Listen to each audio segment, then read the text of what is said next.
Good evening, everybody. Welcome to Not Another Rangers podcast. I'm your host, Gary, and sorry we're 90 seconds late. We were watching Napoli v Calgary, and Scott McTominay has just scored. Or was it the colour? They've got a name for Napoli. Scott McTominay has just scored for Napoli, so that puts him top of the table and the Scotsman doing it again. Do you know, he's a hero there, isn't he? I think he's banging in the goals, and he's got an Italian nickname or something like that they all love. I was watching the news this morning. So 1-0 in Napoli. Sorry we're 90 seconds late, but we will focus on Rangers for the next 45 minutes to an hour, despite the fact there's very little to talk about. There's been a quiet couple of days, Scott, hasn't it?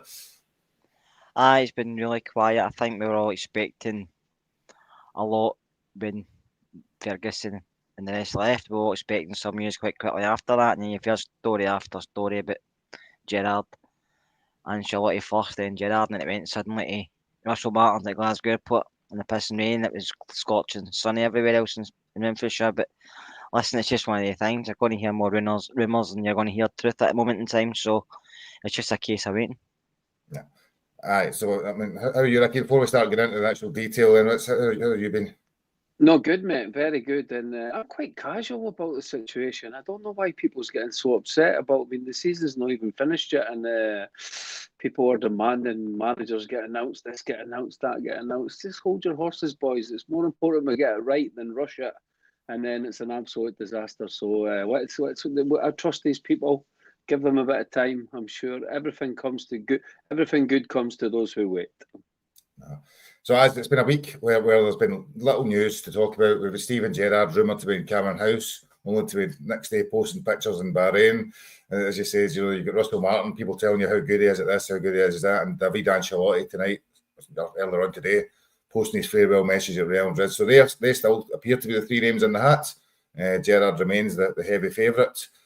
Whether that was expected to start of the week, I suppose there was talk from those in the know within the Rangers podcasting world and those in the know within the kind of media that by the end of the week they hope to have things tied up. But we're at Friday. It's now 8:30. I'm not expecting much to happen tonight. So what do you think's happening, Scott, in terms of what's the delay? Do you think it's just literally a matter of making sure they're getting the right person? You're on mute. So because I'm paying more attention to this football match on the telly next to me, I think it's just a case of who they went for. I think if it's Gerrard and he's got any concerns, or he's trying to persuade family, or he's got concerns about maybe there's been things about tax and stuff like that coming back for that place, that's again that area in the world, Saudi Arabia, whatever, coming back to UK if he's getting hit with hefty tax, or his family maybe not wanting to move here. Maybe that's a hold up. Ancelotti, is he going with his dad? Is he not going with his dad? Is he going for 2 games? Is he, and that's it and leaving? Or Russell Martin, is he going to Leicester? Is he coming up to Scotland? Or is it going to be somebody we've not spoke about? Just a real left field appointment that we've not even mentioned yet? You just don't know. I think we just want something. I think the fans, probably like us, we just want something someone announced that we can say, right, we can hang our hat on this guy. Let's start moving forward. Because I think the longer it goes, we're all going to get impatient, because that's what football fans do. We're just waiting a bit of good news to take us forward. And it doesn't matter, like I said to you before, Gary and Nicky, it doesn't matter who's announced. There'll be people that don't like it. Yeah. No, definitely. I don't know why a Zara polo shirt's getting so much attention in the comments, but I appreciate that, guys. It's pretty straightforward. Ricky, there's 3 guys in the name then, or 3 names in the frame. And everybody wants to be controversial, say who they like, who they don't like, and start a war if you start saying you don't like Gerrard, or if he's the second coming. If you had to pick one today, who would it be? I've went back and forward with this. I don't think it's going to be Russell Martin, so I don't know why he's in the running, because I believe he wants to stay down in England, and he's been heavily linked with the Leicester job. So I would rule out Russell Martin. Ancelotti for me is that bit of danger that I'm interested in. Let's go, boys! You know, he's got. I mean, when you hear the European journalists, it's actually, as I said, fascinating, because they all rate him so highly. And they're like, look, the guy's been ready for ages to go on his own, and he's got his dad. I mean, his dad is the godfather of management. Imagine having that on the back line to call. Do I play Tav? Do I no dad? Do I keep Tav as captain? Do I not dad? This guy Ricky keeps slagging the Stessers. He's a bit of a donkey here. I don't know if he should be my striker. So, and King Carlos, I'm sure I'll give him the right answers. So that would be the one that would excite me. Something new, something fresh, like bringing in Spanish coaches. I'm sure he'll want to play fast, attractive football. Real Madrid. I mean, I laugh at people going, "Oh, he only gets these jobs because he's Ancelotti's son." You're speaking about the biggest megastars in the world: Jude Bellingham, Mbappe, Vinny Jr. Imagine how difficult it is to train these guys. These guys. Mbappe's treated like back in his country. That's how you're dealing with egos that nobody's ever seen before when you get to that level of player. So if this guy wasn't a good coach and he was training these guys every day and telling them what to do, then there's no way they would see right through it and he wouldn't be involved in the coaching staff. And what you hear about, everything you hear about him, especially that journalist, the Spanish guy, Bal. Jesus, on the tip of my tongue. Anyway, he speaks really highly of him. Is it Ballog or something like that? I saw a good. I've been listening to a few interviews with him, and he speaks really high. Is that Guillem Balaguer or something? That's the one, man. That's the one. I'm still not going to try and say it. So he's getting this excited. Kid on, you've got a bit of phlegm, Ricky. Kid on, you've got a bit of phlegm when you say it. 100%, man. So he gets me excited about it, and they all think the world of this guy really highly. So listen. People will be going mad, going, "Oh, no, he's not got any Rangers or no this. He can't manage Rangers." I don't give a shit, right? If we could go back to Gerrard, then I would be quite happy with Gerrard. But I would really like us to try something new, fresh ideas, fresh players, fresh team, fresh takeover, fresh owners, fresh everything, man. Let's go. So for me, he's the man. Old captain. After all that, then finish with "Let's go." That just. Let's something different. Let's finish with "Let's go" in that sense. I don't know how to say "let's go" in Spanish. If anyone knows Spanish, then put it in the comments. Put it in the chat. And Scott, just I'll ask you the same question. And so of the three, I mean, Russell Martin gets a bad rap probably because he was dreadful at Rangers.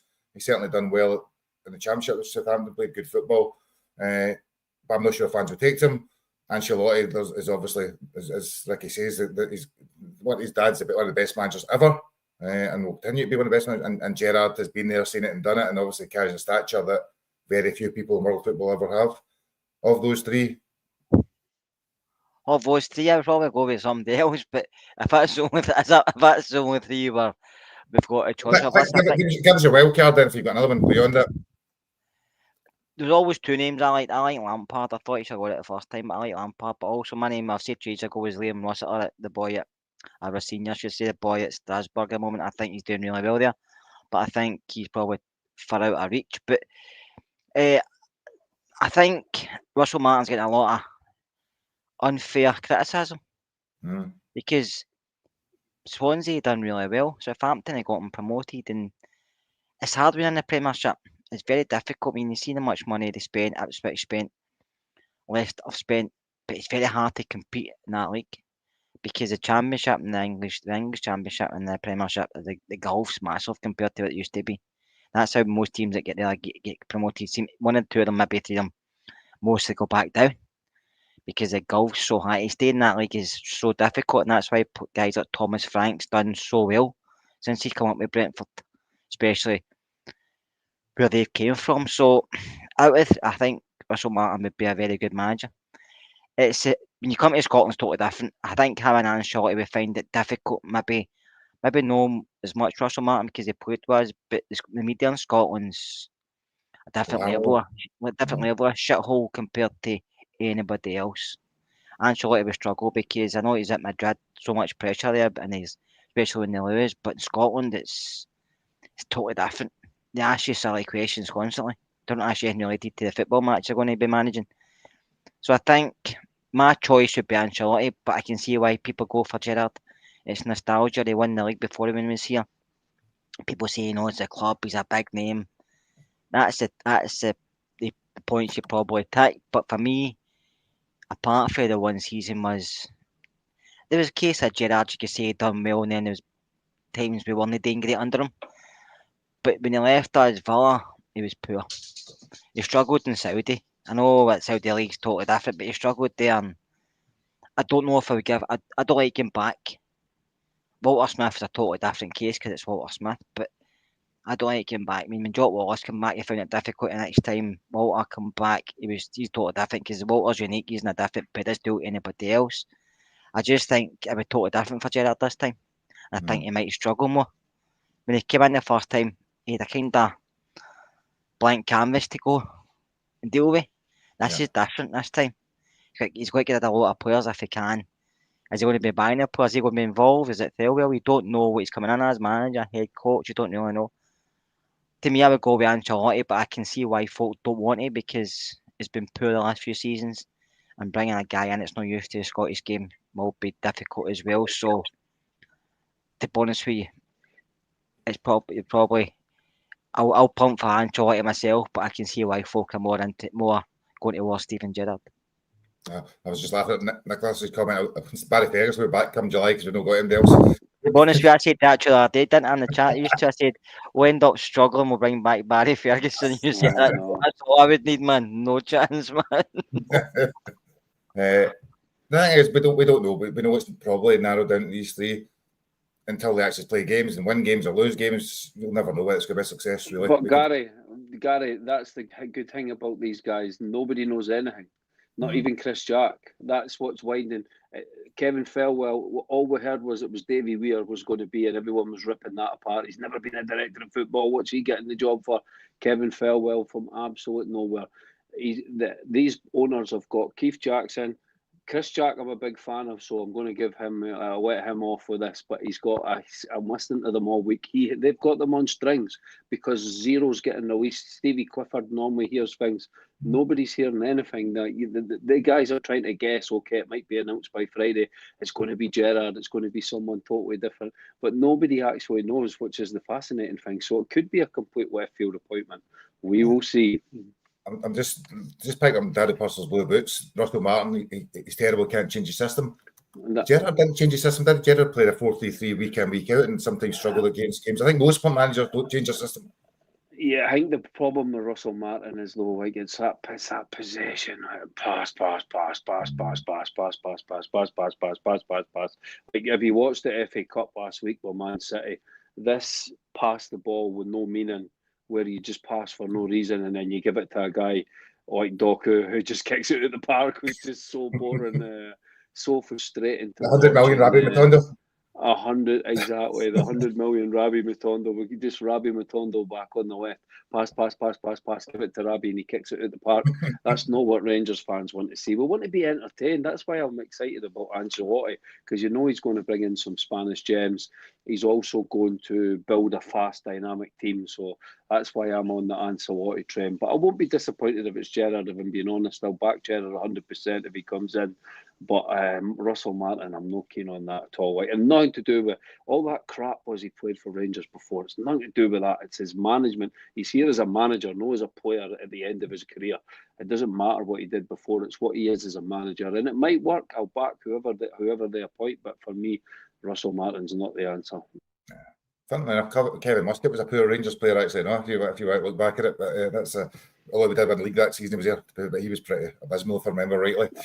I think he must have, in my opinion, he must have ruled himself out. He must have said, "Look, after what you did the last time, because it's weird that he's not in the running this time. You thought his name would have been at least in the top 5, so his agent must have said right away, don't even think about it after what you did with what's his name, Clement. So leave us out of it, because for me, he would have been in the running for sure, because he's been winning titles. He's got that Ange effect. He can bring players in from that side of the world, but he's not even. You've heard nothing unless he's getting announced next week. And that moves us nicely. Let's move away from the manager, because we could talk about this for all night and still have no answers. So that moves us. When you mentioned the word Ange, it made me think there was one of the worst Europa League finals I've ever seen, Scott. Being a Man United fan, you would have been pretty disappointed with how abysmal they were. I mean, the quality of football was atrocious. Do you know, I was sitting and watching my daughter, and it was literally pump up the park. And half the time there was little patterns of play. 2 passes together was doing well. It was a really, really poor game. Both teams were poor, Gary. Tottenham were awful, but Man United were worse. And listen, congratulations to Spurs for winning a cup eventually, and they'd probably deserved it over the night. But No, the two teams will struggle next season again. I don't see any two of them doing a lot in the Premier League. Tottenham might do a bit more because they have a bit more money to spend. Man United are skint. Man United will have to kind of rip it up and start again. I don't know how they'll do it because they won't get any money. But no, it was a poor final. It was a very poor final. But I seen they released the money you get. The teams that all got for the Europa League, and we get a substantial amount. Didn't I think it was about 17, 18 million or something. Yeah. Well, out of like 21 million euros or something, 23 million euros, but I think we got 18 million, which is decent because for winning it, wasn't there a lot more, to be fair to you? No, I don't think it might take about 33 or something, so, but it just shows you, Gary, the vast gulf between the Europa League and the Champions League. Do you know that way? Money-wise. Kerr, is it true Man United's going to Malaysia to play friendlies now? I think they'll have to get money somewhere because the PSR are breathing in their neck and they could start the season with a point deduction. They're away to go to Malaysia at the end of the season. Honestly, Gary, this is a wee bit of a rant that I've been keeping in. Probably go with a skeleton squad because all the big players will probably not be there because I think majority will be Oski. But Kerr, see, UEFA need to get a grip of this football calendar because we're absolutely killing these players and burning them out to death, right? Even our players, right? You've got John Souttar, Raskin, Barron, all the international players, right? They should be on a beach just now, enjoying like at least 1 month to refresh the brain, refresh the body, and they have to stay fit because they've got this annoying 2 internationals. I mean, Scotland's playing Liechtenstein. Oh my God! And I know these players want to play in these games, but why? Like UEFA and FIFA should be saying at the end of the season should be finishing now. Why we're playing almost into June as well, I've got no idea, right? But the players are going to get 0 break. So all our players are away on these internationals. Then they come back, they'll have 1 week off, and then they'll be back for pre-season training because we've got Champions League qualifiers. And it's like, how are you expecting players? The football has been dire this season. You've been watching so many games. We've got to get this sorted out because all these players are going to be completely burnt out, and the teams are just as bad because Man United's going to Malaysia for 10 million quid. Tottenham last season went somewhere, Australia, I think it was, at the end of the season, man. Honestly, we need to get a grip of this and protect the players a little bit and then you've got this Club World Cup that's a way to be happening. It's like, Jesus, how are these guys supposed to get a rest? You're absolutely killing them, Gary. It's shocking what's going on now. I think, Ricky, because they're so highly paid, especially the Premiership players, they know. But get care. I totally agree with you. Fuck all. Having 50 grand, having 100 grand a week in your bank means fuck all if you're burnt out and you're injured because you've never every other professional athlete in the NBA. I don't watch any American sports, but I'll rattle them off. Is it Formula One? I watch them all, Ricky. But these guys get a break, Kerr. You know, the season's this, and then they get a break. So what we're doing, they don't get as long a break as they don't get as long as a break as you think, but they do get a break. But I think. Listen, I agree with you. It's too much football these days. Far too many games of football. And I know break, people say, well, they earn enough is the way to put it. It's not physically draining, it's mentally draining. Mentally draining. And I suppose, I don't know about you, but the amount of games that are on there, I barely watch a game. They're on in the background. I think fans are saturated by all the Club World Cup. I think you know what it's about. Saturated, mate, and then you'll have friendlies right away, and then this Club World Cup. We all need a break. There should be 1 month at the end of the season. No internationals, no. All the teams that play, the calendar should be the same for everyone, and you have to give the players 4 weeks off, and that's it. And then after that, you can do your pre-season tours, your friendlies, whatever it is. But this is what we're doing to the players, and it's got nothing to do with they're paid this amount of money or they're paid that, because look how many big teams are missing players throughout the season now. They're missing 5-6 players because the players are completely buckled because they're playing too much football. So we need to get this sorted out. It's no good. I seen a TikTok. That Todd Bowley, the Chelsea owner, said he was doing some interview in America, doing some thing. He was talking about the reason why there is so many injuries is just the sheer volume of games. It's catching up on people constantly. They're having to try and manage a calendar that's far too big for them now. And it's money talks. Sadly, money talks, and players. Gary, money does talk. Sad as it may be.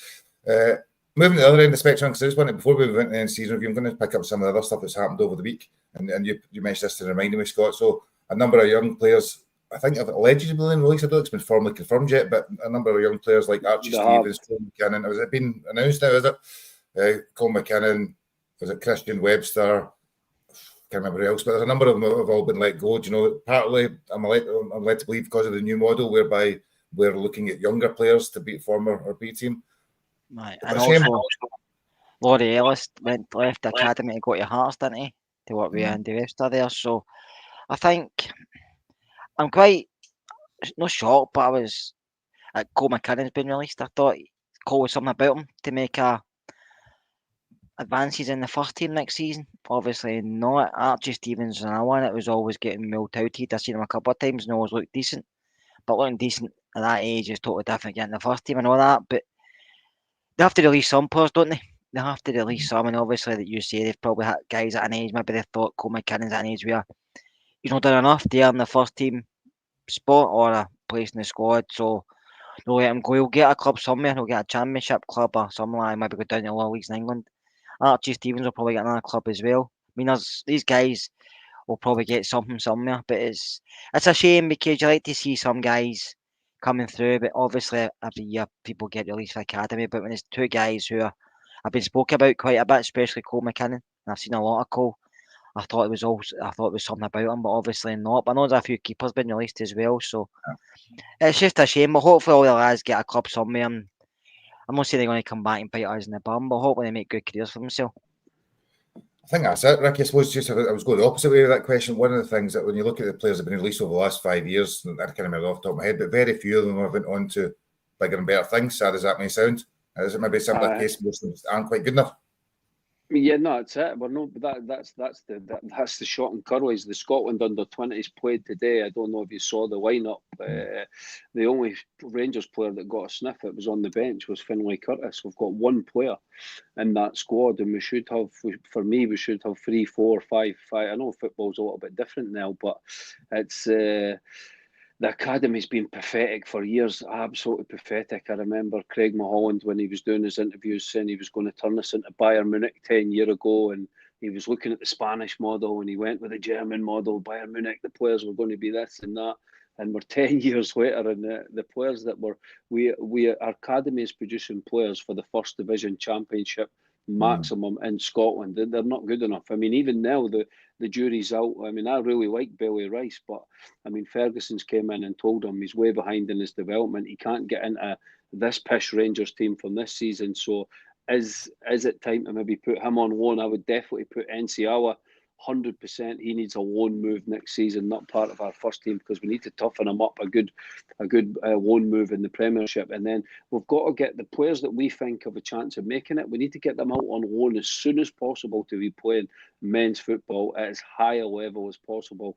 And then every year try and improve that level, get them on. So an 18-year-old or a 17-year-old should be on loan, and then get them to a better loan when he's 18, a better loan when he's 19, and then that's probably the best way to do it, and then bring him into our first team. I know we're looking at something with Raith Rovers, but it's hard to see how that would really benefit that much. I mean, they're quite a big football club, Raith Rovers, as in Scottish level. They're not going to be happy with Rangers under 18 players in their lineup in the Championship. So it'll be interesting to see what does happen with the academy. I think I'm actually happy with what we've done the last 6 months. I think we are making the right steps, and it was the right thing to do, because we obviously don't think the Lowland League is going. And Celtic's the same, let's be honest. Hearts as well. I mean, Hearts have maybe been a little bit better, but it's a bit easier for them to bring through players. They've got that James Wilson and a few others, but it's not like there's a conveyor belt of players coming through in Scotland, and that's a shame. So we need to improve the academy, that's for sure. Yeah, no, I'd agree. And I think there's and that's sadly it. I mean, Scotland are a second tier nation in terms of footballers, and sadly they often don't make it with us. And as you say, it's different, maybe making it Motherwell or Hearts or wherever that may be. It's not as if our opposition at the other side of the city is bringing through umpteen youth players, and it's us that are failing. That's probably a broader issue in Scottish football, which is... I think, as Gary said, at the end of the day, say if you had a kid, I mean, when my son was at Rangers when he was younger, he wasn't good enough at the end of the day, but he was there. He also played. He was at Celtic as well, and he was at Queen's Park and enjoyed Queen's Park the best out of the three because there was less pressure on him. There was less for the side and for just for parents. Not so much for me, but for other parents, for teams, because a lot of boys' clubs have got coaches there have their favourites as well as everything else. But if Jack was younger again and he was still playing, I mean, Jack was went to Rangers because they asked him, and then he's a Rangers fan, so it was a no-brainer for him. Do you know that way? But if it happened again, I would advise him not to, because I don't think going to Rangers or Celtic, you've got the same chance if you go elsewhere. Yeah. I know, because there's less pressure. Do you know what I mean? There's less pressure, and you can play 50, 100 games for St Mirren if you're good enough.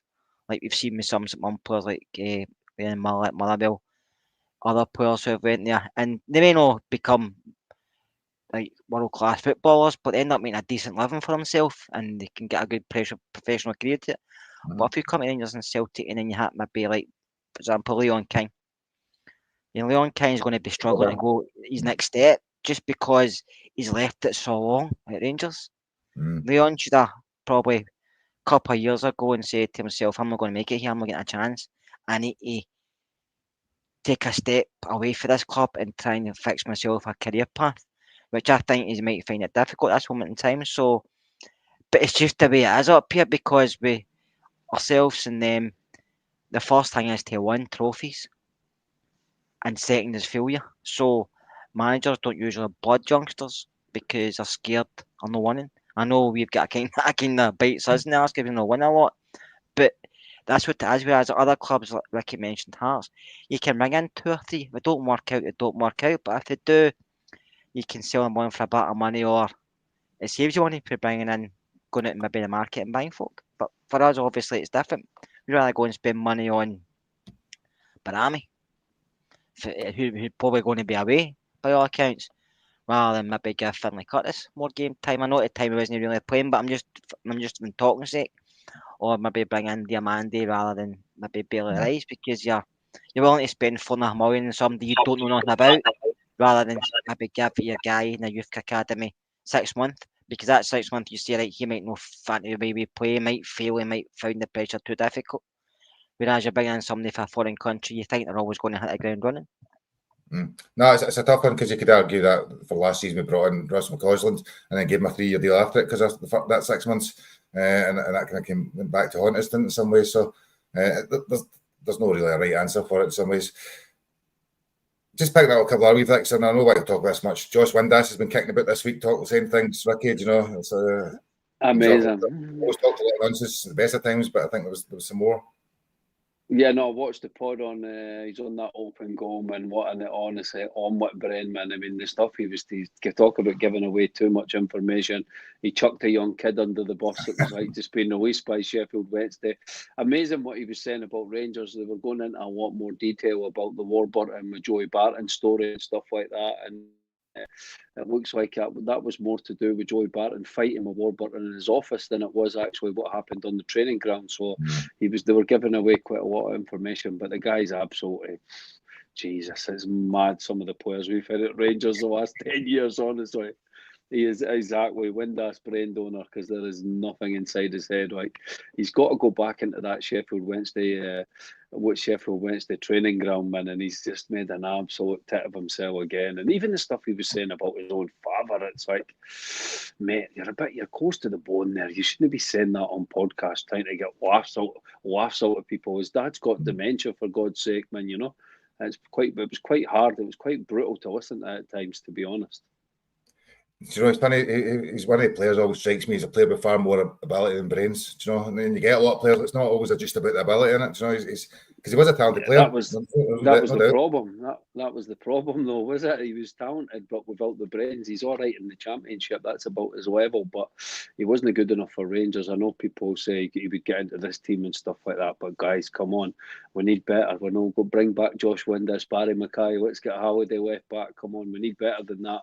When Ancelotti will be bringing in the Spanish Josh Windass with a big brain that's smashing up the wing. So let's see. He did score a cracking goal. I remember that was at the Rangers Celtic game. I'm sure they ended up losing 3-2, but brilliant goal in the first 10 minutes. Ran down the sides, rattled in the top corner. You know, and when we thought that was on our way back at that point in time, but Windass was a decent player. He was some ability. Technically, he was quite good, but you always thought he was the best. I know you need that attitude at times, but honestly, he did. And somebody put in the comments, if he get beat 5-1, but he scored the goal, he'd be happy with that. That was his attitude. It was all about him. And he's got himself a career, hasn't he? But he's been, I don't know where he went up, but he's made a decent living for himself, and he's obviously got stories to tell, and he's on open goal. But we know why people go on open goal. It's no, you don't need you don't need rocket science to know that.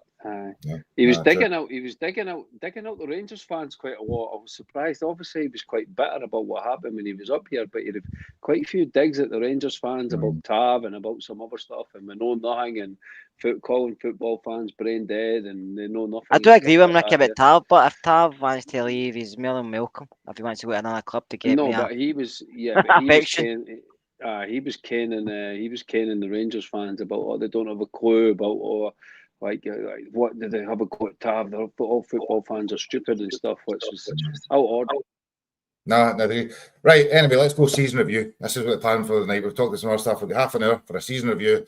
What we're going to do is I'm going to, because we're going to cover it all, we'll pick out some certain things. So we'll look at the signings, whether they're hit or a miss.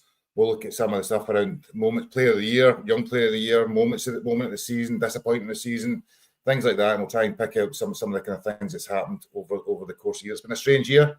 And Napoli are winning 2-0, in the chat there. So that looks like a league title heading back to Naples.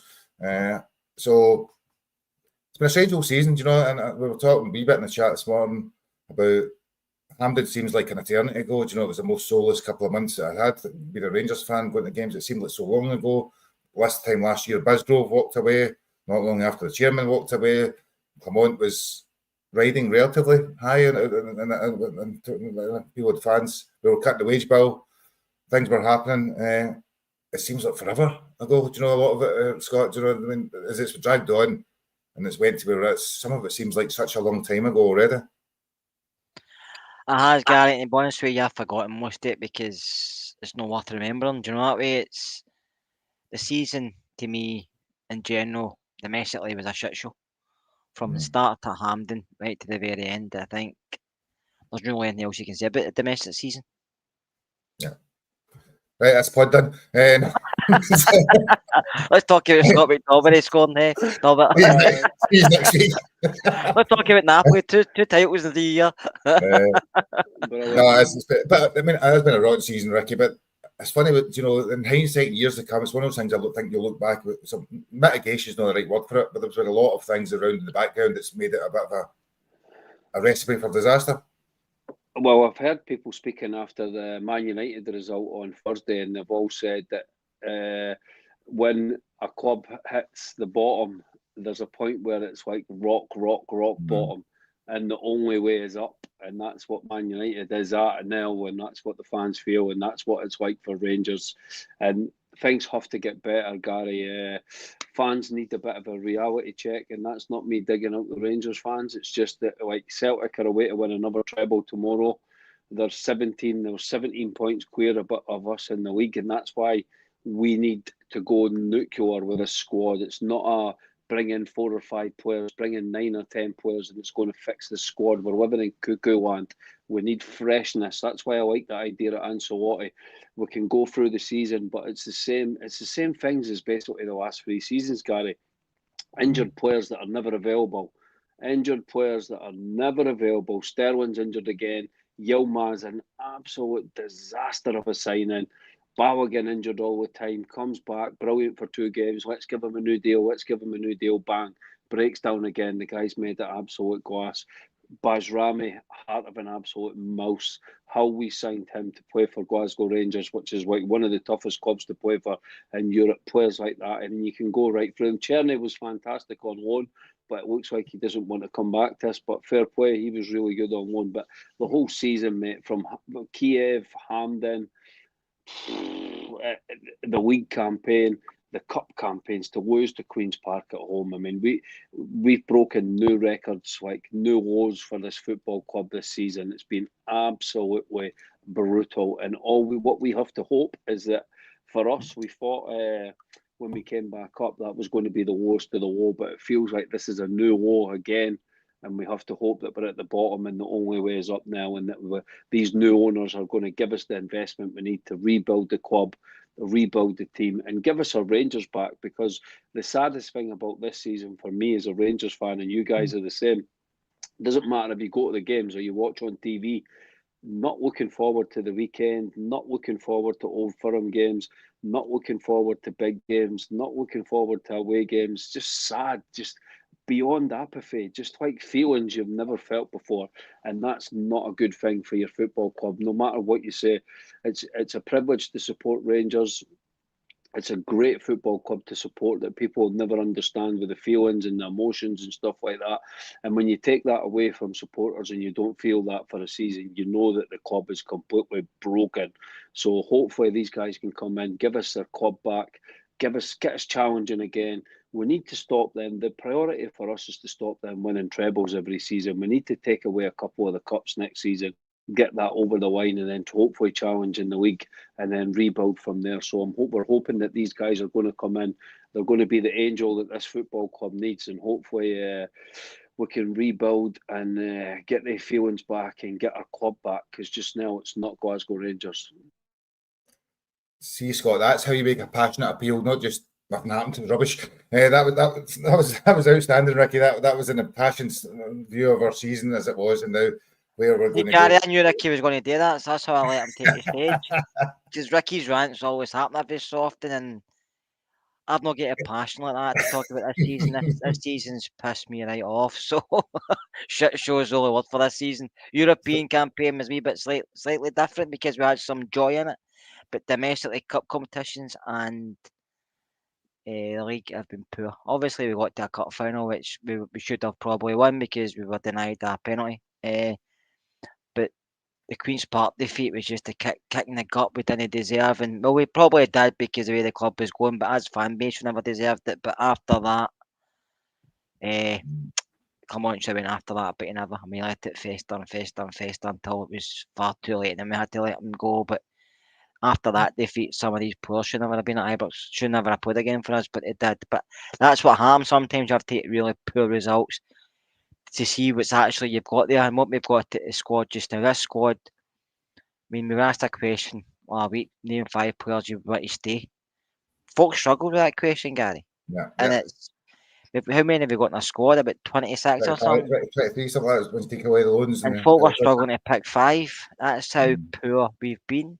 I know Europe is a kind of different kettle of fish. We've done really well on it to a point, but domestically and getting beat with Queen's Park, Ricky talked about hitting rock bottom. That Queen's Park defeat was more than rock bottom. That was fucking through the crust. That was dreadful, man. That game was brutal, and so let's make it more fun. Can you get any worse than that? Let's make it better then. Let's talk about the signings. Let's go through the signings, right? And I don't want to spend too long because we want to cover some other stuff, but so let's go hit or miss really effectively with a lot. You can give us a line or two each at most sense. But from there, so Hamza Agaman is the first one. So Hamza came, right, and I forgot. I was thinking this for the first 2-3 months we were on podcast saying, where is he? What's happened to him? But we nobody seen him. Does he actually exist? And then all of a sudden he started getting the team, scored a number of goals, and then get out the team again, and was kind of heavily criticised by Ferguson. In terms of a hit or miss, Ricky, I'll come to you first. 100% hit, underused. That's all I'll say. I love the kid. Big season for him next season. I don't think he'll be moving on in the summer. I think we'll keep him, but underused, massive hit. Scott? Mute, just unmute. Stop watching football. Stop watching football. Sometimes you just message me. Agaman, you're speaking to, yeah? Yes. We have to build a team around him next season if he's still here. We have to build it around a bit of Agaman.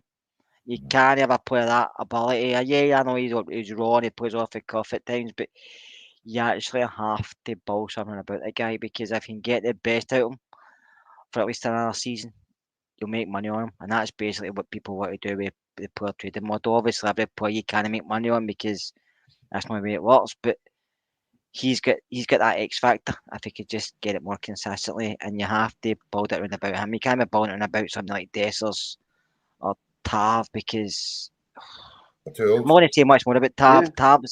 Tav's been here far too long for me. Dessers, he scores goals and that's great, and his stats are very good. And listen, I wouldn't sell him at a rush, I would keep him, but you have to build about you have to build it. Mute him. We'll mute him. I said. Gary, I'm going to mute him. He's a dick. He's a total dick. He was watching the football. He wasn't listening to what you said at the start of the segment. You said one or two sentences. He was watching Napoli on the TV. I wasn't. And he's went on. I actually got a 10-minute message. rant. Right, anyway. He's turned into White Bobby, and he's been on a 10-minute rant. White Bobby, a White Jobby, what are you talking about? Yeah. I'll stick with you for the 1 or 2 sentences in this Scott. So Robin Propper came as the 20 captain, strong, best head of the ball in the Dutch league. Within a couple of weeks, we thought, what's happening here? He'll surely get better. I think he has to go back. I think he has to go back to the Dutch league where he's comfortable. I think he found it difficult to transition moving to Scotland. He's done okay in some games. Other games he was really, really poor. He struggled badly, especially against physicality and pace. I think he has to just go back to where he was comfortable, and that's back to Holland. Okay. Yeah, I miss 100% miss. The good thing is, I think there's value in the guy. I think he's still he's well thought of in Holland. So I think he can get a move back to Holland, and we should get some money in for him and be able to replace him with a good defender for the squad. It's more suited. People will laugh at this. I actually like the guy Bashiri from Hibs. I would be looking at him as a third option for our squad. But anyway. So I'm going to come to Jeffy now, right? So we've slated him a lot over the course of the season, and I was kind of reading a thing today, and I thought the boy's 20-year-old when he came at £500,000, and he's played all those games. Is he, for what you paid for him, what you were getting at that time, did we get as much as you should have got out of him? If that makes any sense. Well, Gary, when I was at the Apoel game, it was great because the guy that took me to the game goes to every Apoel game, and. When he was speaking about Rangers, the first thing he said was, "How's Jefty getting on? He was here last season," and I told him, I says, "Look, he gets in he's got a great engine to get up and down the park. Defending, he's all over the place, and when he gets in unbelievable positions, every time he never delivers a decent cross." And he went, "Yeah, that's exactly what I expected you to say. His brain is."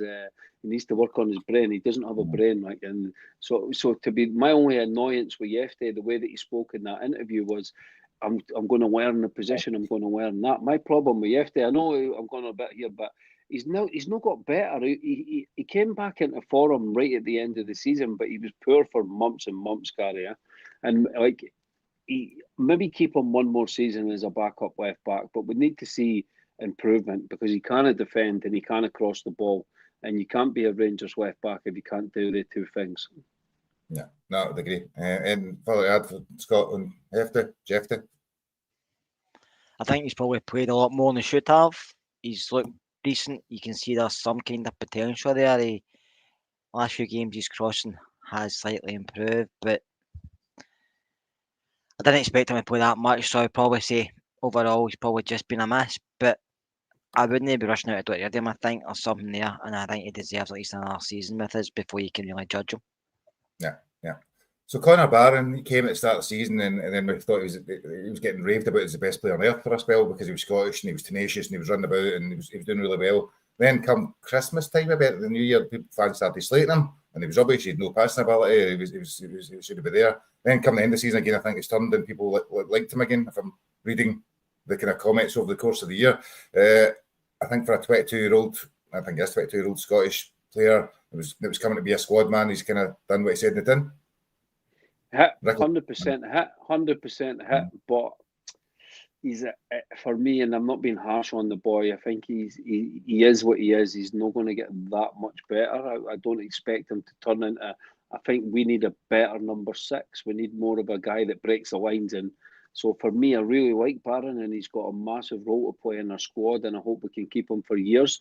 He has been a hit, but he's not a starter for me. I think we need better in that number 6 position. Yeah, no. Barron, for you, Scott? Yeah, I think Connor's done well since he came through it. There's a lot of pressure on him, especially, obviously being Scottish, but coming from Aberdeen, there's a lot of pressure on him to see. He was built up to be a really good player there, and then he was left out of side when he signed with us, and then people were saying he's not good enough, and he was going to be inconsistent at times because it's a different kettle of fish playing Rangers than it's playing Aberdeen. I think overall he's done reasonably well, and I think he's probably been a plus this season. I know we've not done much, but I think Connor's performances have been okay. Yeah. I would agree with you. So sticking with you, then Scott, Liam Kelly. So Liam Kelly came as back up to Butland, and he's been the backup to Butland. He's played more games than expected to play again, and I think he's not let us down any times. But I suppose if you're putting it in context, what he was signed for, would you see him as a hit or a miss? I'd probably just say he's done his job. That's what he's paid to do. But no, I say come in as a backup. We knew Liam was coming back for that reason. We knew he would always want to come back to Rangers because obviously it's his club, and I don't think he expected to come back and play as many games, to be honest with you. But when he's called upon, yeah, he's made a couple of errors, but he's done reasonably well, and I think he's done all we can ask. He's still a number 2 for me. I don't think he would be a first choice, but he's done okay, and I think as a number 2, he's totally fine. Okay. Number 2, hit or a miss. I agree with Kerr, right? Probably 50-50 down the middle. He's done his job, probably played more games than he expected to play, but is he even good enough to be a number 2 if you're being okay? The squad has got a lot bigger problems, but for me, I would like to see Mason Munn either step up or bring in another number 2. That's a lot. I think we need 2 goalkeepers, if I'm being honest, Gary. I think Kelly is a Motherwell-like type sort of goalkeeper. I don't even think he's good enough to be Rangers number 2. And that might be harsh if he stays as number 2, which he probably will. I don't have a problem with it. But you would like your number 2 to be pushing your number 1 for me. And I don't think we've got that. I don't think Butland's good enough, and I don't think Kelly's good enough either. Yeah. So Clinton Nsiala, he came a bit of a blaze of glory in some ways, wasn't it? Because it's an AC Milan player, out of contract, young player who's supposed to be going to be this thing. He's kind of never really kind of kicked on in any way. He played a few games at a spell, looked decent, had a howler against St Mirren, and he's kind of flitted in and out. Ricky, do you know, I think, did we expect too much of him, or is he just not really delivered what he did? If Rangers can't look at that player and say this is the perfect player to send on loan for a season, then God will sack the director of football the first day that he comes into the office, because I'm going to give him as a hit because I think there is potential there. He needs to bulk up. He needs to get used to Scottish football. He's Proper's the same. Look at Proper. Proper's a Dutch. Came for a Dutch league, so we can't be too harsh on Nsiala. You can't be too harsh on Nsiala. He came in and he was brilliant. His passing was good and he was confident. And then when he lost his confidence, he wasn't able to get that back. So he's absolutely ripe for a loan move because I think it's a waste of time. I'm keeping him next season as like number 5, number 6 centre back because I don't think he'll even get close to the first team with the things that he needs to work on. So a good loan in the SPL would be good for him for next season. Yeah. The other one, Czerny. I mean, we've talked to Czerny a lot. I mean, I think Scott, we've talked about Czerny. He's probably one of our main players over the course of the year. It's probably hard to say somebody scores over 17 goals. I can remember off the top of my head. Number of assists and some good moments wasn't a hit. No, I think Czerny's done really well since he's came on loan. Listen, loan players can be a hit or miss. We all know that with loan players, and you're going on loan, so it's never really going to be your club. You're going to try and put yourself in a short window. So, but Czerny's done really well. Yeah, we came in, he's kind of struggled right at the start. He had to get used to the criticism after 5 minutes if you give the ball away or no chasing things. He didn't expect that straight away, but that's obviously playing in front of Rangers fans. But I think overall he's been a success, and would I sign him? I'm 50-50. I would like it to come back, but I don't know if I'd splash that cash unless I knew how much money we've actually got to spend and what other players are bringing in. But overall, he's probably been the standout player for us this season, I would say. Yeah, and Rick, I don't think you say anything different probably on that. So I don't know. No, massive hit. And for me, one thing I will say with Czerny is if Gerrard gets the job, then Czerny would be perfect for Gerrard's system, by the way. Coming in off the sides, narrower, like creating the space. We'll need 2 new fullbacks if he's going to play that system he played before, but definitely Czerny would be perfect for that system. And then the other big name signing, last day of the transfer window, we went out and bought ourselves a number 10. A number 10 that actually had good pedigree, who had just come off the back of scoring against Italy in the Euros, and we were quite excited. First couple of games, nice touches. He did look, there's a bit of vision there, there's something about him. And then the season progressed. Ricky? Yeah, no, very. It's strange with Bajrami because it's another one of the players that. How many times do we say this annoying comment? There's a player in there, but he's just not suited to playing for Rangers. I don't think he likes the Scottish weather. He doesn't look like he's that settled in Scotland. There's so many things for me that just don't look like it's clicked for Bajrami, and I think he needs. Apparently, there's 2 or 3 teams interested in him already, so it's just one that absolutely didn't work out. It's weird with Niels Coppin because anytime he spends money, he seems to get it wrong, and then when he brings in young players or players on loan, he seems to be a bit better. So it looks like I'm actually surprised. One of the things I'm surprised about that he looks like he's still going to be here. I don't unless the new owners come in and then they get rid of him then. But it looks like he's going to be here for next season. So the club maybe think more highly of him than what the supporters do. So that could be interesting for the rebuild next season. Do you think, Scott, just on that, I mean, one of the things we forget is that they're human beings. You know, some people come in and out, they're being left at up sticks and moved to another country, and sometimes they just don't settle. And Bajrami's probably one of those examples that just looks like he doesn't quite feel content where he is. No, I don't think he has. His agent's already come out and said that he's actively looking at maybe moving. So I think what Bajrami's got, I think he's technically a very good player. I think to be playing in the proper position, I don't know. We've heard he was a 10, we heard he can play out in the left. He done a very good job, the man Martin, didn't he, against Celtic at times. So I don't know what his position was to deserve a consistent on the games. I think some games you see him, Gary, look like interested, but other games it was like, can I really be asked? I don't know. I don't really have an opinion. I'm not seeing enough of him, to be honest with you, this season. But I think best for him and best for us is if he can get our money back, he can move on somewhere else. I'd agree. And the other 2 players we signed was Cass and Wearshaw, and it's kind of a struggle to actually say, as you say, very much about him. At the end of the day, he was injured for 7-8 months of the season. A talented player, probably, but he was injured for most of it. And then Rafael Fernandez, who we signed in January for no apparent reason, and sat in the reserves, I think. I don't even know if don't you have reserves, just sat there. Both misses, I suppose. Any change on that view? No, definitely both misses, but I'm actually glad. I'm quite impressed. I'm glad the club just went completely and got rid of all 6 of them. I was quite happy with that because you see fans moaning, what did we let Hagi go for? What did we let? It's like, guys, are you going to give Hagi another 3-year deal on 25 grand a week for him to play hide and seek for half the season? Come on now, you know.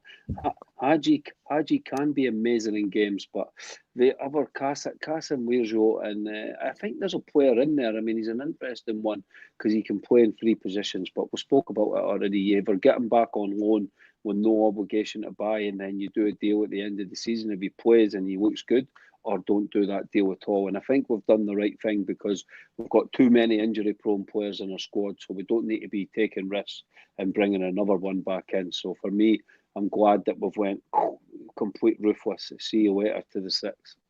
Yeah, and there could be a player in Sterling, there could be a player in Yilmaz, there could be a player in a whole lot of players, but if they're injured at the time, it doesn't matter how much of a player there is.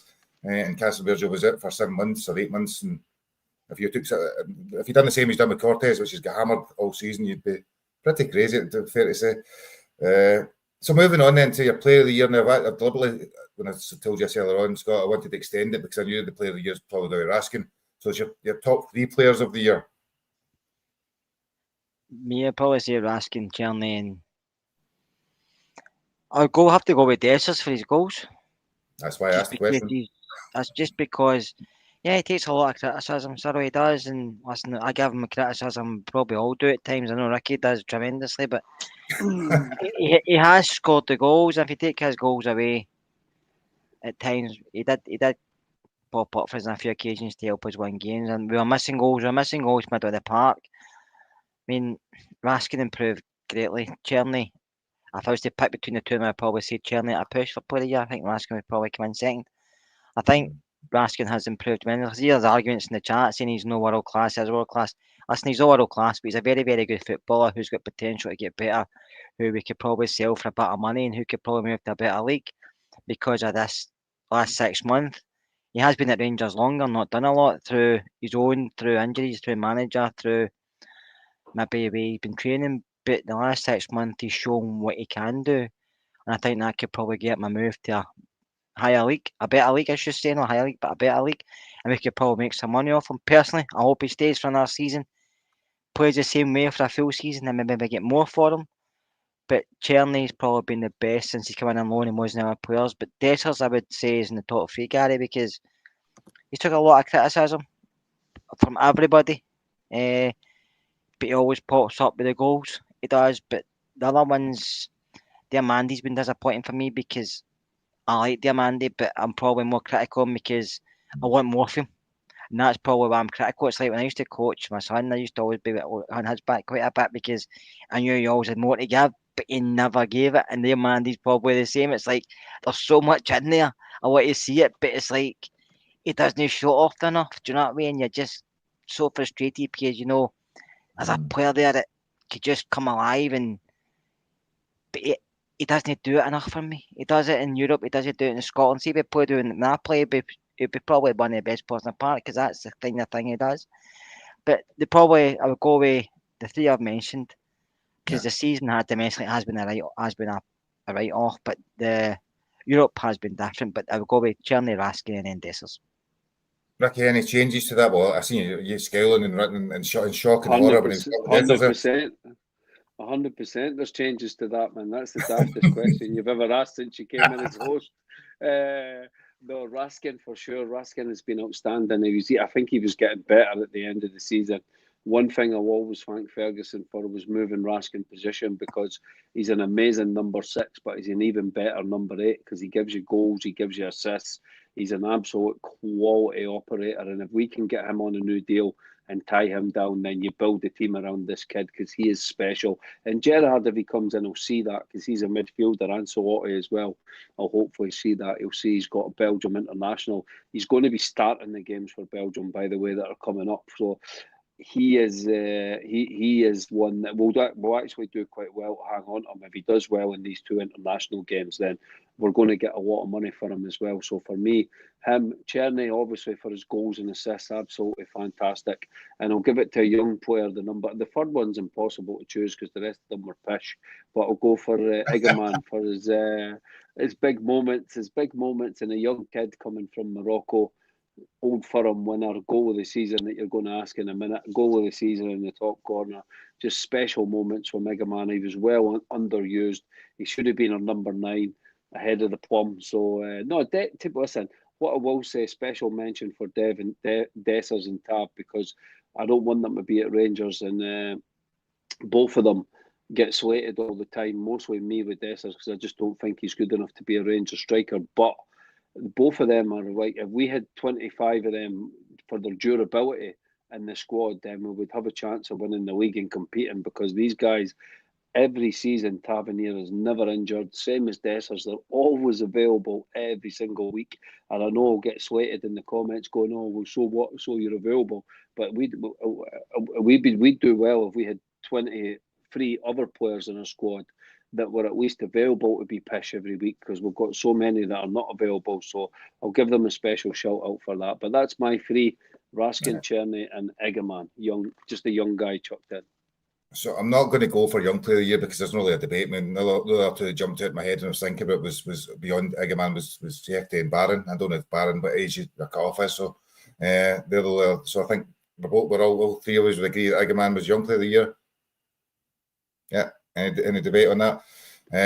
No. In terms of goal of the season, then, so I jotted in a few in my head that popped out. Egeman versus Spurs or Celtic, actually. The goal against Spurs was a great goal, if I remember rightly. The ball at the box and one-touch finish. Dessers v Man U. Some of the other stuff. Tav against Kelly. I've seen somebody slating Tav there. Tav's had more assists than him this season and scored an outstanding goal against Kelly in that game back. So I just pick up on that. And we've got, I'm trying to think, so Czerney against Fenerbahce. Lots of different goals. I mean, so what was your... Egeman against Celtic, he'd have to... He scored in the... I think that as well. Spurs and Celtic. Okay, good. Fine. I think Dessers against Man U for me, to be honest with you. I think that's a better goal. I agree with you, Gary. Dessers against United. I agree. Now, you've got to give it to him for that. I mean, that was world class. Pulled it out of the sky like Berbatov and just smashed it in the bottom corner. Beautiful goal. Good on you, Jimbo. I agree with you totally there in that comment. So, well, I'll leave that while I'm getting the next Much one. did you pay Jim Bob, Gary? Much did you pay Jim Bob? My dad gets called Jimbo, maybe some. So, moment of the season then. So it can be a goal probably, but there's also there maybe other things like the Fenerbahce moment or the goal against Spurs, or there might be a certain moment that springs to mind, good or bad potentially. Ricky, That's Yeah, it. for me, all the European away games, mate. The European, the big performances away, because we never expected that. We were so bad in the league, and we were going into these Thursday nights thinking ourselves, we've got no chance here. This is going to be embarrassing. And we beat Malmo, who were on form at the time. We beat Nice, absolutely smashed them. We did well in all the other games, and our best performance was Fenerbahce away. I mean, that night we could have taken 5 off of them. Remember, I think there was a goal chopped for offside that were two that was like right on the line and stuff. So for us to go away to Turkey, and brilliant for Ferguson to have that moment in Turkey. So he'll always have that when he was the manager, and his Old Firm game. So for me, just fantastic. Turkey away moment of the I was like that for Singing the Blues. Moment of the season was like the full-time whistle of the last game of the season. You're probably right, to be fair. That's my best moment, Gary. But no, I'd probably say the best one for me was the penalty one against Fenerbahce. Because you thought, we've blew this, and it went to penalties, and nobody had left. Everybody was still in the stadium with penalties, and it was so tense. And when Rangers scored the winner, the whole place went nuts, and it's good to see that again, because I've not had that for a long time. It's just to see everybody jumping a bit daft, and you were cuddling each other and stuff like that. We've not had that for a long time this season, and it was just good to have that again, because you all felt it was won. Do you know that way? You didn't feel like this is shite, people's leaving, people's arguing and stuff like that. Just everybody just came together for that one time, and that's what I like to see at a football match, just all coming together, supporting your team. And that was the only time I really felt it, Gary, this season. I don't really felt it many games, but just that Fenerbahce penalty one was amazing. No, it took you back to the kind of the Europa League run a couple of years ago. It was that same feeling. Do you know that 15 minutes after? Was that famous YouTube for the one of the scenes? Ricky, you don't need to put your hand up and just speak. One more. I just seen it in the chat. The Cherny scushing the Celtic fans was a good moment of the season. Moment of the season. That was up there with moment of the season. That's up there. You still to get his letter for Procurator Fiscal for that, eh? Oh man, he had them on strings with that. That was amazing. Well done for that. I think the other one for me probably would be the Tottenham game, just because it felt like a big game again. You know, I looks everything about that tense, that atmosphere, that kind of nerves, the stuff you want to be at a football match for. That was one game, Gary. When I left, I was gutted because we were the better side. Should have won. We should have come away with the 3 points. Getting a draw. Yeah, I think they had 1 or 2 chances, and Kulusevski scored, didn't he? And it's like they didn't deserve it. No, obviously and it was they like went away a game. See, when you look back at that Europa League and you look back at the team that won it, the team that got the final, the two of them are poor football teams. Yeah. And both of them deserve to take a win and a draw. At least it'll probably for over the course might need to run beat until they get beat in the final, to be honest with you, but the two of them are poor football sides. And you say to yourself, if we had some lucky breaks, that could have been us, because over the piece, I don't think many of the sides were a lot better than we were, even though domestically we were fucking rotten. But in Europe, we had someone about us. And it's just frustrating me to see that, because Man United were shite, Spurs were shite, but we couldn't get to that. We couldn't get just that extra wee step, because they weren't much better. We played both of them, and both of them weren't any better than us on the night. No. And the Spurs fans were poor as well. Like, that was one of the Spurs fans were arseholes outside the stadium. They were running by us, fighting with everybody. Fuck it, I hate Tottenham. I know because Ange's here. I just don't like Tottenham. No. Yep. So disappointment in the season. So this could be any moment, anything that springs to mind about disappointment. So something that happened in the season that's fixed your head is the worst part of it. Oh, it's got Kerr's already said it, man. We fell through the bottom of the earth. We fell through the crust. We were dangling out the bottom of earth, man. When we got beat by Queen's Park, it's you cannot get any new records of it. The moments of the season for me, like, is just this new records that we kept breaking. How we couldn't win away from home. and we were winning, beating everyone. We had the best record for ages, even past Christmas, with the best record at home. And then it completely flipped, and we couldn't win at home. But we had the best record. We started winning away from home, and we're winning. It was so weird, such a weird season. But now the Queen's Park and the records that were broken as a football club for like the worst home run of results and stuff like that. I mean, Jesus, it's pathetic, Gary. Do you know that? There's been a lot, Gary, with this season, but Queen's Park game for me, man, it was that bad, Gary. Like Ricky Della went through the crush, like you said that as well. It was any bad. We were sitting next to Lucifer at his table. It was fucking awful. That is the worst result I've ever seen in 52 years. It's the worst performance, the worst result. It's poor. A week later, I was at the Hamilton game, and that was bad. But at least with the players there, the manager, we only won the league that season. With this squad of players, you thought we're not going to do anything after this. There was no fight left. That Queen's Park kind of really won a game before they came to Hampden. Before they came to Ibrox. Sorry, they had to win a game really after it. And the next minute, Callum Davidson's getting the boot, and you're thinking, how did they come to Ibrox and we struggled to break them down a low block? They were rotten. But that just tells you more about us. It does about them. No, I'd agree. I mean, I think what sticks in my head was a week later. Was it the week later we played St Mirren? That was, to me, that was the most horrible game, just sitting there watching that. I think it was just really, because it just compounded how bad the week before had been. So that was that moment when the apathy really kicked in. I think, I remember talking in the chat about how unhappy you were just as a Rangers fan in general.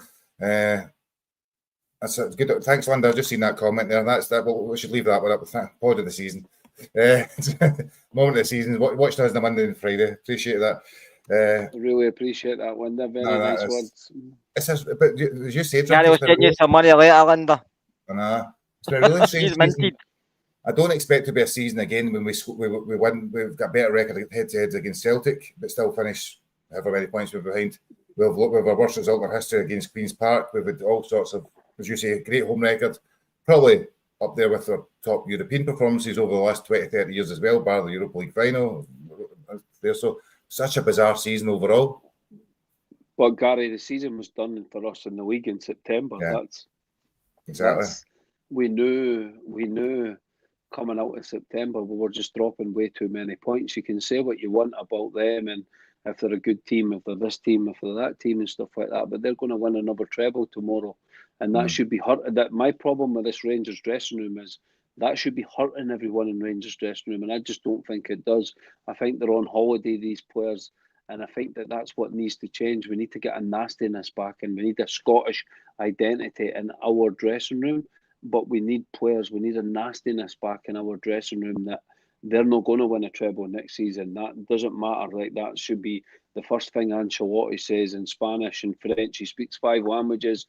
This other Moroccan guy speaks 5 languages. So tell the guys in 5 languages they're not going to win a treble next season, and then take things from there, because it's pathetic, and that cannot happen next season. The league cannot be done in September. Us going away from home, because Gary, it doesn't take Pep Guardiola to work out a team in Scotland and a system. We should be, even with the players we've got now, we should be beating all the other teams in Scotland. Aberdeen did it. Aberdeen went on a run where they were winning the league. Remember, that was the only funny thing about last season for me in Scotland. They were winning the title. They were the champions. They were big, massive parties in their stadium, and then they ended up finishing 4th. That was terrible. So, last couple of minutes, I want to just go back to some. Let's finish the high note, right? 20 years ago today, was it 20 years ago today? Helicopter Sunday. Obviously, it was a Sunday, so it's not today's Monday. But you know what I mean? 20 years ago in this date. Helicopter Sunday, famous as a documentary, I think, on Rangers TV. I've not had the chance to watch it yet. But I suppose just I'm interested. I was thinking back in my memories of where I was when I watched it, and it was Santana 1 and 2. It was on. No hope at all. Wasn't expecting Celtic were 1-0 up. You were flicked between the channels and seen they were winning, and then all of a sudden Scott McDonald appears and makes it one of the greatest title wins we've ever had. Scott, where were you? In the Croft in Paisley, Gary. I didn't get a ticket that day. I think we only had 1 ticket out of the lotties and maybe 2 tickets, but I didn't. The bus went, but I never went through. Well, boys on the bus went, I never went through. We just went to the Croft bar, which is now no more. In Paisley, but I was a Rangers pub at the time, and we're in there. And we were just in there watching the game. We thought maybe we'll get the one against Hibs, but we weren't expecting anything. You thought Celtic went Motherwell, they're going to win, no problem. And then went up 1-0 up, you think that's the league done. And I'm not a big drinker guy, I don't usually get drunk, but that day after the final whistle, I think I was in the house about an hour later, puked my guts everywhere. I drank just for I just can't drink. So obviously a few beers and then a couple of other things, and then next minute I was in the house and my son was only young, he was only 3 or 4 at the time, and he's helped me to the toilet to be sick because my wife's not happy. So that's what came. And I was in my bed for probably before the players get back to Edinburgh. I was away with it, but no, it was. I didn't expect it. I think that was how it was so good because you didn't expect it. I mean, any Rangers fan says different, they're lying because you didn't expect us to get the league. You didn't to get the League Cup, the trophy that day because you thought 1-0 up with them. They're cruising. You were just waiting them scoring a second or a third. Even McDonald scored the first one. You're thinking they're going to get a second. Because that's what they always done. That's what they usually do. They still do it fucking now, to be honest with you. And then the next minute he scores another one. You're thinking, no way, this is happening. And you just watch the Rangers game on the TV. You're thinking, I'm having Big Marv playing it back, just passing it back. I think it was Sauté as well next to him, Kyrgiakos, passing it to each other. And you're thinking, how's on the caring? They're finishing in European places. They don't give a shit. Tony Mowbray was a manager. And next minute with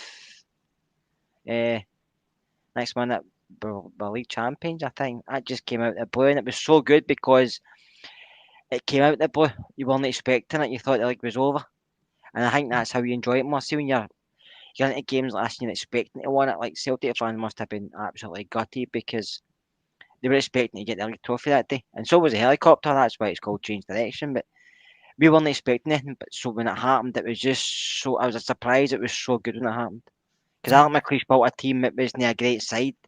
As in, you look down the names and stuff like you're thinking, I know a lot of good players here, but he had a good team attitude. They had a good lot of guys who fought for each other, guys who were willing to put their bodies in the line. As in, Marvin Andrews is a big example of that. I mean, told not to play football, and next minute he plays 8 games after he's been told not to play because he's willing to put his health and his body first.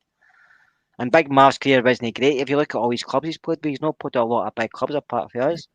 But for that season, he put his body in the line for us, and he said kept believing, and we won the league. And I watched a documentary on RTV, and it's superb. You should get a watch. It's really, really good. No, do you know, and football's all about memories, isn't it? So I was thinking, I was watching it with my dad, my 3 uncles, 2 of which have passed away now, do you know, and it's those things that you remember, do you know, football is about moments, isn't it? Do you know, what I can't remember though, Ricky, is anything about that season other than that last bit. And I suppose that's the whole point of these things is that it doesn't matter what happens in a season, it's the winning at the end that counts.